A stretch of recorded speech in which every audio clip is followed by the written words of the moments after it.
어떤 대상을 알려고 그럴 때 여러 말마다 한마디로 소개하는 게 간명하게 알기 쉽습니다.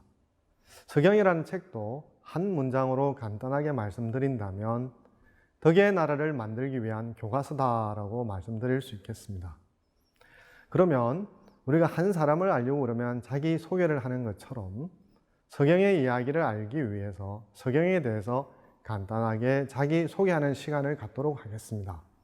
자기 소개에서 들어가야 될 게 여러분 잘 아시고 계시잖아요. 이름이라든지 내용이라든지 취미라든지 이런 기본적인 내용을 알아야만이 그 대상에 대한 특징을 간명하게 파악하고 있고 이를 바탕으로 인해서 나중에 전개될 서경의 내용을 이해하기가 쉬워집니다. 그런 중에서 그러면 제일 먼저 서경의 구성에 대해서 살펴보도록 하겠습니다. 여러분 지금 보고 있는 화면에는 한자로는 상서라고 써져 있는데 좀 이따 설명드리겠습니다만 서경의 또 다른 이름입니다. 아마 여러분들이 관심을 갖고 들어왔는데 처음에 한자가 많아서 어려울 것 같아서 놀라지 않을까 걱정이 됩니다만 제가 한문을 지금 해석하려고 하는 게 아니라요. 서경 또는 상서의 첫 표지가 어떻게 생겨났는지 여러분에게 소개해드리고자 합니다. 화면에 보면 요전이라는 글자가 놓일 텐데요. 서경 또는 상서의 제일 첫 번째 편명이라고 할 수가 있겠습니다. 그러면 먼저 서경이라는 이름의 유래에 대해서 살펴보고자 하는데요.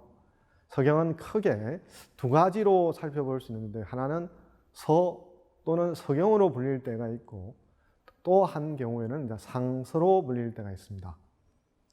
서와 서경은 왜 차이 나느냐 하면 처음에는 서로만 통칭되다가 전국 시대 이후에는 어떤 텍스트의 권위를 높여주기 위해서 A라는 책 다음에 경자를 붙이면 A경 이렇게 되지 않겠습니까? 그래서 서도 서경이라는 글자가 되었습니다. 이때 그럼 서라는 뜻이 서경이라는 책 이름의 결정적인 요소라고 할 수 있죠. 이때 서는 기록하다 또는 정부의 공문서 이런 뜻이라고 할 수 있겠습니다. 그러면 서경은 정부의 공문서를 기록한 책 이런 뜻이겠죠. 공문서도 어떤 형식이라든지 내용에 따라서 표현 기법이 달라질 때가 있지 않겠습니까? 그래서 육체라고 하는 게 있는데 전, 모, 훈, 고, 서, 명 등 6가지 방식으로 대표적인 방식으로 서술이 되고 있습니다. 나중에 구체적으로 서경의 편명을 보다 보면 A전, A모라고 할 때 글자 편명 다음에 전이라든지 모자가 들어가 있는 편명 이름을 만날 텐데요. 그게 서경의 육체 중에 한 가지이구나 라고 아시면 좋겠습니다. 그럼 두 번째 이름은 상서라고 불리는 이름은 어떤 뜻일까요? 상자는 오래되다는 뜻도 있고 숭상하다라는 뜻이 있습니다. 그럼 첫 번째, 오래되다라고 하면 상서는 오래된 책, 오래된 기록 이런 뜻일 테고 숭상하다라는 뜻이면 숭상해야 될 책 이런 뜻이겠죠. 그럼 왜 서경의 딴 이름이 서경이 되었을까? 상서가 되었을까요? 그것은 한서 예문지를 보면 단서가 있습니다. 예문지에 보면 간단하게 원문을 살펴보겠습니다. 좌사기연, 우사기사, 사위춘추, 언위상서. 천자를 보필하는 신화 중에 좌사라고 하는 사람은 천자가 하는 말을 기록하고 우사는 천자가 했던 행동을 기록하고 사건을 기록했습니다. 그래서 이때 기록된 자료 중에서 주로 사건이거나 일이 기록된 책을 춘추라고 하고 말이 기록된 것을 상서라고 합니다.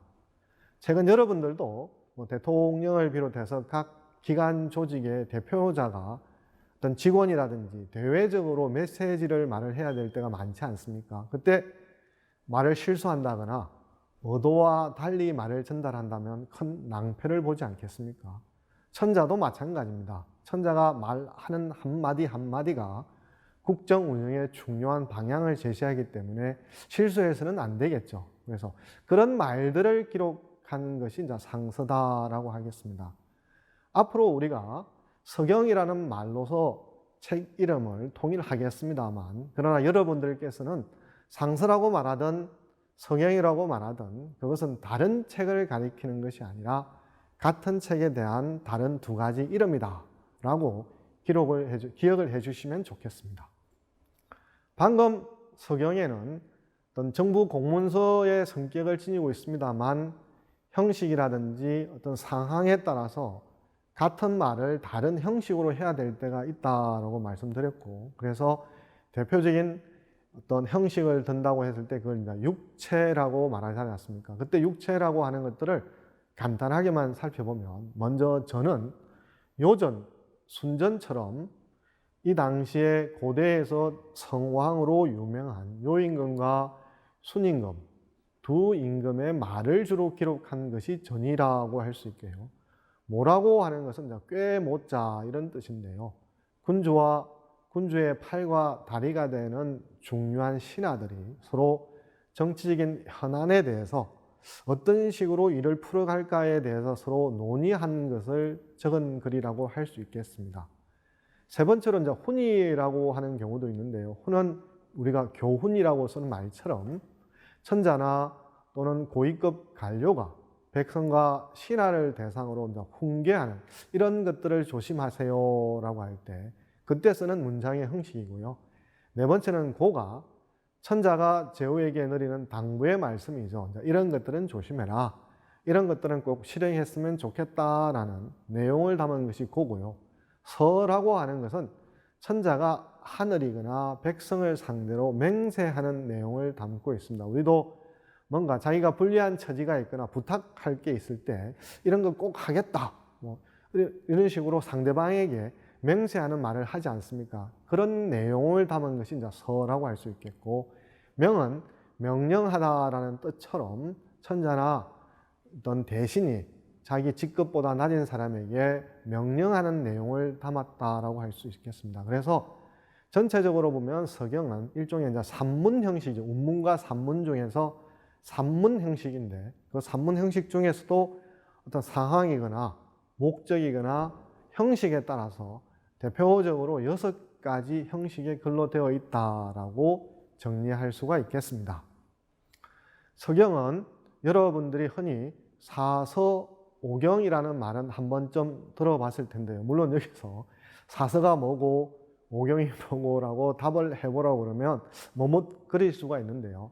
사설은 아시다시피 논어, 맹자, 대학, 중용을 가리키지 않습니까? 오경도 역경, 서경, 시경, 춘추 얘기를 가리키는데, 방금 제가 말씀드린 데서 여러분들 아시겠지만 서경은 당연히 오경 중에 하나의 책이었다라고 말씀드릴 수가 있겠죠. 이렇게 보면 서경이라고 하는 책은 오경 중에 하나로서 동아시아 문명을 형성하고 기록하는 데 중요한 영향을 미친 책이다, 이렇게 말씀드릴 수가 있겠습니다. 그러면 간단하게 오경과 내용을 살펴보면서 오경 중에서 서경이 다른 사경과 비교해서 어떤 내용의 차이점이 있느냐를 간단하게 소개해 드리겠습니다. 역경이라고 하는 책은 우리가 살아가면서 끊임없는 변화, 날씨도 변하고 계절도 변하고 사건도 변하고 기억도 변하지 않습니까? 그렇게 볼 때 늘 변하는 상황 속에서 우리는 무엇을 어떻게 할 것인가 고민하게 됩니다. 이게 인간이 주어져 있는 운명이라고 할 수 있는데요. 이런 측면에서 변하는 상황에 대해서 내가 무엇을 어떻게 풀어가야 되느냐라는 그 운명을 주로 다루고 있는 책이 역경이라고 할 수 있겠고요. 그럼 우리가 운명이 정해지고 나면 그냥 앉아 있거나 상황이 진행되도록 내버려 두는 것이 아니라 우리가 어떤 식으로 대응을 해야 되겠죠. A와 B 중에서 A를 선택하면 A를 할 것이고 B를 선택하면 B를 하지 않겠습니까? 당연히 A와 B를 동시에 할 수는 없죠. 이렇게 A와 B 둘 중에 하나를 선택해서 하게 되면 당연히 결과가 나올 수밖에 없지 않겠습니까? 이렇게 보면 서경은 사람이 자기가 처해져 있는 운명적인 상황에서 어떻게 대응하고 그 대응한 것이 어떤 결과가 나왔느냐를 기록하고 있는 책이다라고 말씀할 수 있겠고요. 다음에 세 번째로 이제 시경이라는 책은 우리가 늘 일만 할 수 없지는 않습니까? 여행도 지나고 휴가도 가려고 하지 않습니까? 이렇게 보면 중요한 일들, 사건들이 있으면 그것을 당시에 행사를 치르기도 하고 시간이 지나면 이제 기념식을 지내기도 하지 않습니까? 그때 여행이 빠질 수가 없는데요. 한국 사람의 여행의 대표적인 게 노래라든지 시를 읊조리는 게 들어가 있지 않습니까? 그래서 시경은 뭐 글자 그 제목 자체에 암시를 하고 있습니다만 여행을 즐기면서 시가를 읊조리고 또 식을 치르면서 시가를 연주하고 노래하는 그런 내용을 담고 있습니다. 그렇지만 현재 이제 시경에는 악보는 사라지고 가사만 남아 있다고 할 수 있습니다. 다음 이제 얘기라는 책은 사람들이 우리가 뭐 어떤 상황에 놓이면 어떻게 행동해야 될까 걱정하잖아요. 입학식, 입사식, 새로운 곳에 처음 들어가면 좀 어리버리하기도 하고 어설프기도 하지 않습니까? 어떻게 해야 될지 잘 모르겠다 이런 말인데요. 얘기라는 책은 사람이 놓일 수 있는 아주 다양한 상황에서 내가 어떻게 행동해야 될지 그 하나하나에 대해서 미시적으로든지 거시적으로 기록하고 있는 내용이라고 할 수 있습니다. 마지막으로 이제 춘추는 서경과 상당히 닮았는데요. 서경보다 이제 서경에서 다루지 않는 이후의 시간을 다루는 책이라고 할 수 있는데요. 춘추라는 책은 춘추 전국시대에 있었던, 즉, 이 중에서 특히 이제 춘추 시대에 있었던 여러 나라들 사이에 전쟁, 평화, 서로 대립, 갈등, 이런 사건들을 기록한 책이라고 할 수 있습니다. 이렇게 보면 서경이라고 하는 책은 오경 중에서 빼놓을 수 없는 중요한 가치를 가리키는 책이라고 할 수 있는데요. 특히 이걸 서경에 초점을 맞추면 서경은 황하의 중류와 하류 지역에서 고대 문명을 일구었던 지혜들을 하나하나 차근차근 담고 있는 창고 또는 지혜의 보고라고 말할 수 있겠습니다.